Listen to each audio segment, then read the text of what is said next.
Hi everyone, my name is Annette, and today I'll be representing Team 4 on presenting our ideas on building a green city. So our group is consisted of 6 members. Victoria and I are from Hong Kong, Justin and Jason are from Indonesia, and Irene and Ivan are from Spain. So our presentation is going to be split into 3 main parts. First, we'll talk about the problems we're facing, and then we'll talk about our criteria and our solutions. So let's talk about the problems our cities are facing right now. As of 2019, there are around 55.7% of the world population living in urban areas, while our resources are continuously being depleted. For example, it's estimated that there are only 50 years of oil reserves left before we run out. So, with this high demand from our growing urban populations, alongside energy strains and the depletion of resources, we have to tackle these issues simultaneously.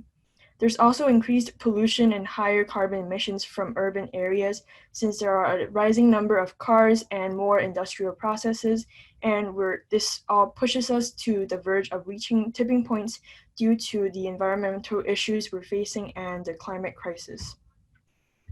So, these concerns all pressure governments to design green, sustainable urban cities with long-term solutions to mitigate the impacts of the climate crisis. Our team has identified 2 major problems at hand that we would have to focus on. The first problem would be the health of citizens. Healthy citizens will form a healthy society, and this would also affect workplace efficiency and subsequently the economy of cities or countries. So it is important to maintain a healthy population in an urban city. The second problem we'll have to focus on is the loss of natural capital and biodiversity, since most, if not all, of our resources are taken from nature. And if we lose our natural capital, it would lead us to a very worrying future and a lot of unknown environmental dangers that would be harder for us to tackle. And currently in 2020, we're also facing a pandemic. In light of COVID-19, we've identified 2 major environmental problems. The first problem would be the plastic waste we're generating due to the amount of takeouts and plastic packaging and masks that we are using. And the second problem would be the increased use of electricity since more people are staying at home and using their electrical appliances. As mentioned before, with the urban population continuing to rise, there are more possibilities of emerging infectious diseases, which would demand more social reforms in our society as well. So our team has come up with 4 main criteria that we think would be essential to urban planning, and the first criteria would be air quality. This heavily affects citizens' health, where around 4.2 million deaths are globally linked to ambient air pollution. Greenhouse gases are also responsible for a greenhouse effect, which would damage our ozone layer and raise temperatures, and this would cause more future problems that we would have to handle. So a lot of pollutants are caused by car emissions and the burning of fossil fuels in industrial processes. We would also like to highlight the link between transportation and air quality, where 22% of carbon dioxide emissions are actually emitted from the transport sector. So, to reduce the amount of pollutants we are breathing in, we need to look closer at the transportation sector of a city and not just the emissions caused from industrial processes. Our second criteria would be water quality. Since water is the source of life, and we depend on it for a lot of daily practices and lifestyles, such as drinking or farming or cleaning. And we're overlooking a lot of waste disposal into our water systems, for example, fertilizers, waste, or toxic chemicals. So we'll need to keep our main water sources clean to prevent more deaths or illnesses caused by these unsafe water sources. Some of the consequences with improper water management could also lead to serious long-term problems, such as eutrophication with farming problems. Our third criteria would be to protect biodiversity, where it would contribute a lot to our natural capital and is vital for various industries. We're also depending on a lot of natural feedback loops seen in a healthy ecosystem, and this can help us maintain or restore balance within our ecosystems. So the loss of biodiversity can lead to more human crises, such as the Nipah virus in 2018, which was caused mainly from the loss of biodiversity.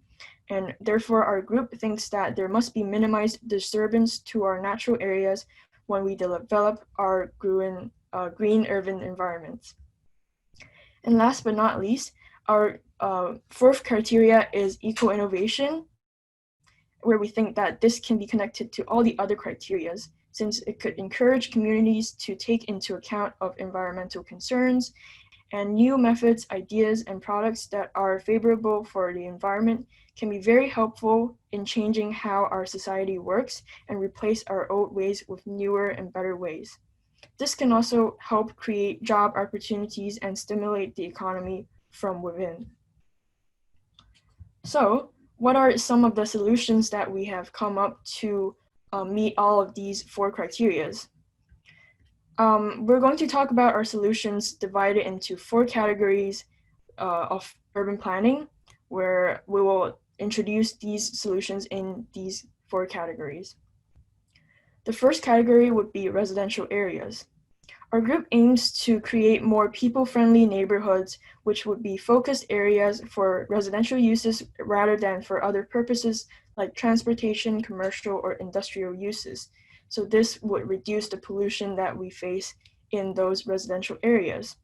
We also acknowledge that there will be more competition for space in urban areas since our urban population is continuously increasing. So we want to utilize rooftop spaces and building walls to the maximum by adding more solar panels or greenery. So we can use these spaces we find in our cities for energy generation, for a food source for residents, or to mitigate the impacts of urban heat islands. We want to encourage more implementation of farms or gardens within households so we can educate more people on having their own food source and to create a better quality area for residents. For native plant or animal species, we want to integrate these into our urban neighborhoods so we would not lose the biodiversity we find within different areas from all over the world.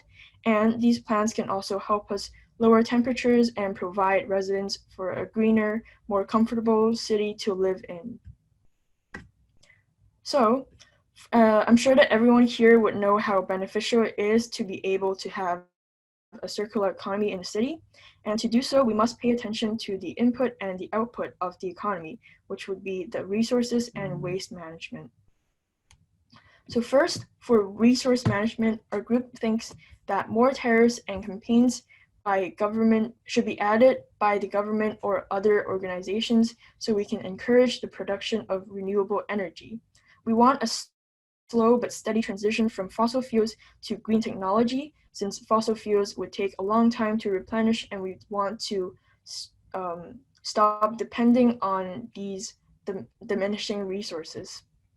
Different renewable energy sources used should be chosen according to the geographical or topographical location of the urban environment, where solar panels would be placed in sunny, flat areas, and wind power would be placed in coastal areas or islands.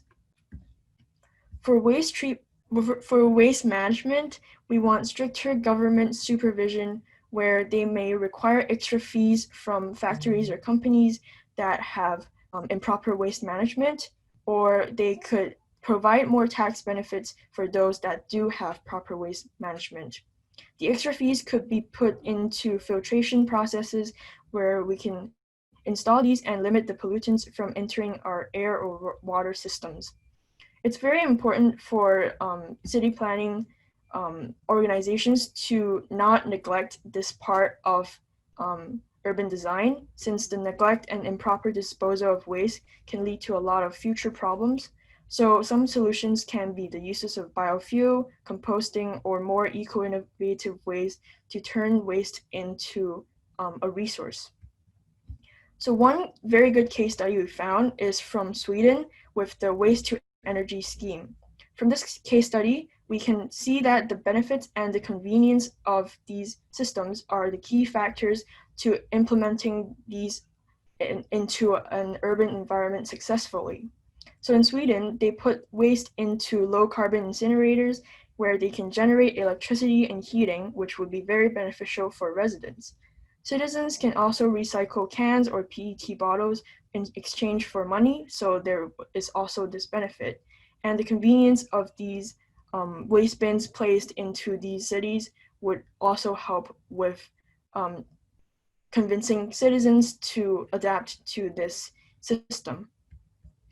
Communal waste management is another good way to implement more waste management and recycling systems in different communities, where smaller size initiatives can be easier to implement into people's daily lives and encourage more people to join in with the movement. Some examples would include the Hong Kong neighborhood recycling initiatives like Waste No More or the Foodwise Charter. And lastly, our last category would be transportation.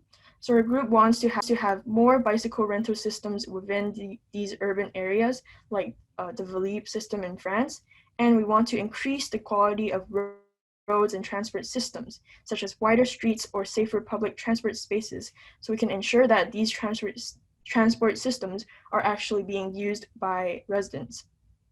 The shipping processes of mass-produced products should also not be neglected, where perhaps bulk deliveries and greener packaging should be encouraged, such as using bamboo for packaging. The carbon emissions produced in shipping should also be included in calculating the extra fees required by companies and factories, as mentioned before, so the government can use these money to implement more proper waste management.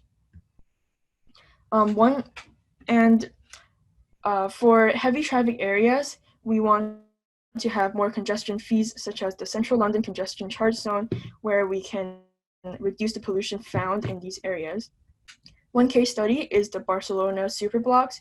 This would limit the number of cars crossing city centers and residential areas, and we found that the result of this superblock is very beneficial, with a lot of reduced pollution for noise pollution or air pollution and more pedestrian space, so it could overall increase the quality of residential areas.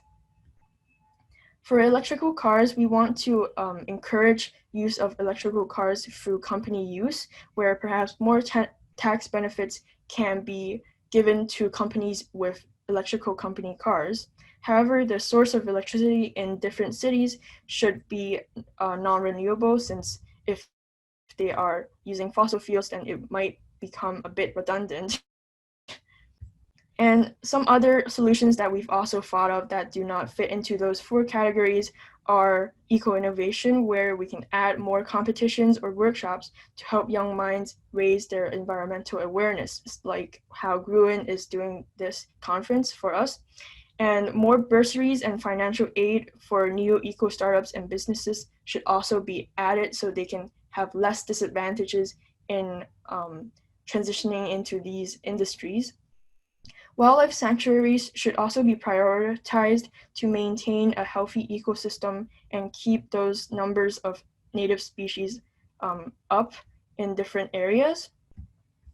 So lastly, in this slide, we've put all of our solutions together and connected them into the four criterias we've made. And as you can see, a lot of these solutions are interconnected. They would help with more than one criteria, which is the goal here. So we're not only looking at one criteria alone.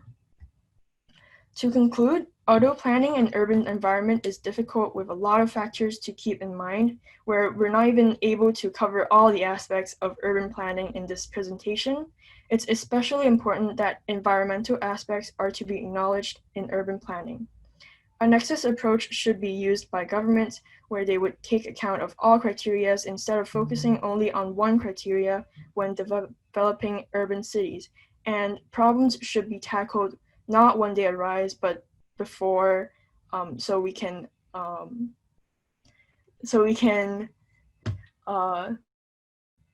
it's easier to prevent future problems than to undo the damage we've done already. And eco-innovation should be used to assist in transitioning, where new ideas can be used to improve our current systems. And EAP objectives should be used as a guideline on what to focus on. All in all, the impacts of global warming must be minimized when building a green city, and there must be a lot of communication between governments and organizations to make things work. So we'd like to end our presentation with this quote: "To cherish what remains of the earth and to foster its renewal is our only legitimate hope of survival." Thank you all for taking the time to listen to our ideas and for providing us with this opportunity to share. And let's work together towards creating a more green urban environment. Thank you.